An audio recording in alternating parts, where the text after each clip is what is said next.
Take a look at these kids.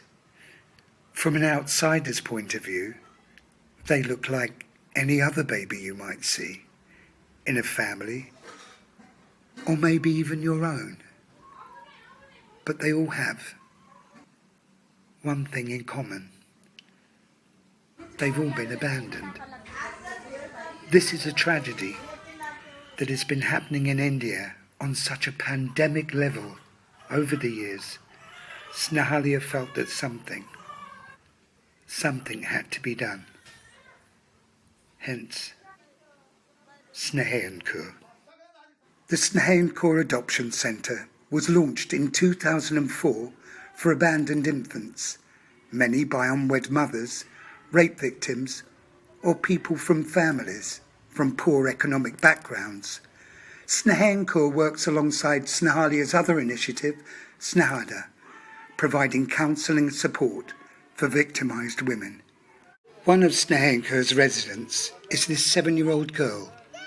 She's the sole survivor of a cylinder blast which killed her entire family.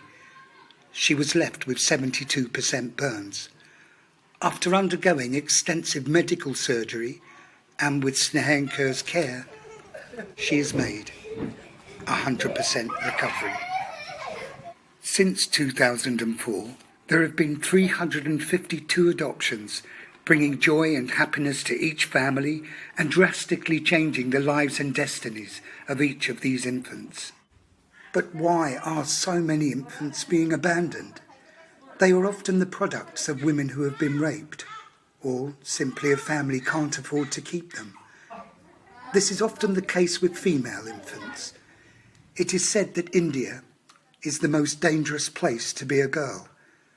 When a girl is married, the family of the bride is expected to pay a sum of money to the groom's family, whether they can afford it or not. It is estimated that 500,000 female fetuses are aborted each year in India. An estimated 25 to 50 million women in India are missing, if you compare the proportion of women in the population with other countries. UNICEF believes that 10 million girls were killed by their parents in the last 30 years.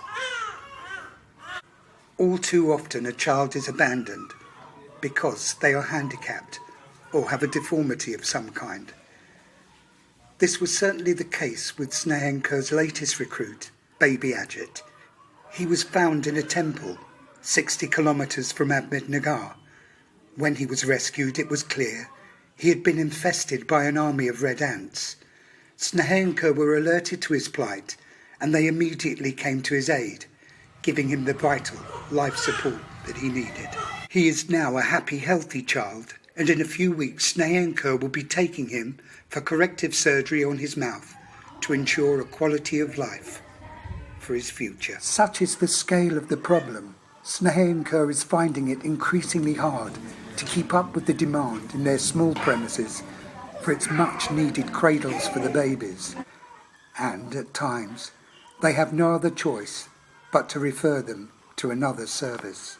To meet these demands, construction work has begun on the Snehankur Adoption Resource Centre, which will be a larger and more accommodating premises.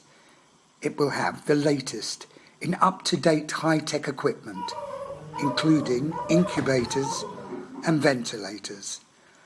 There are currently only 2 available in Ahmednagar. When Snehankur's ventilator is not in use, it will be loaned to patients who otherwise couldn't afford it. There will be separate sections for infants with highly infectious diseases and babies who are special needs or are handicapped.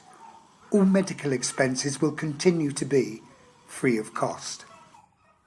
The Adoption Resource Centre will operate a 24-hour toll-free helpline for legal advice for unwed mothers and rape victims, and will provide information to all would-be adoptive parents from around the world. For this vital work to continue, they will need your help. You can support Snehankur in many ways, either towards the completion of the new resource centre, or your funds can meet the needs of basic everyday essentials such as baby food, milk, detergents, disinfectants, soaps and hand washers, sterilising units, baby clothes and blankets, medical expenses and vaccines. These are all life-saving necessities that you can contribute to. In order to function, they need the service of their 8 strong dedicated caregivers who lovingly meet the needs of all the infants. Or you can help provide them with a much-needed, fully equipped ambulance. It can never be overestimated what a difference your contribution will make. You will be part of a team that is literally saving lives and changing destinies. Be part of something great.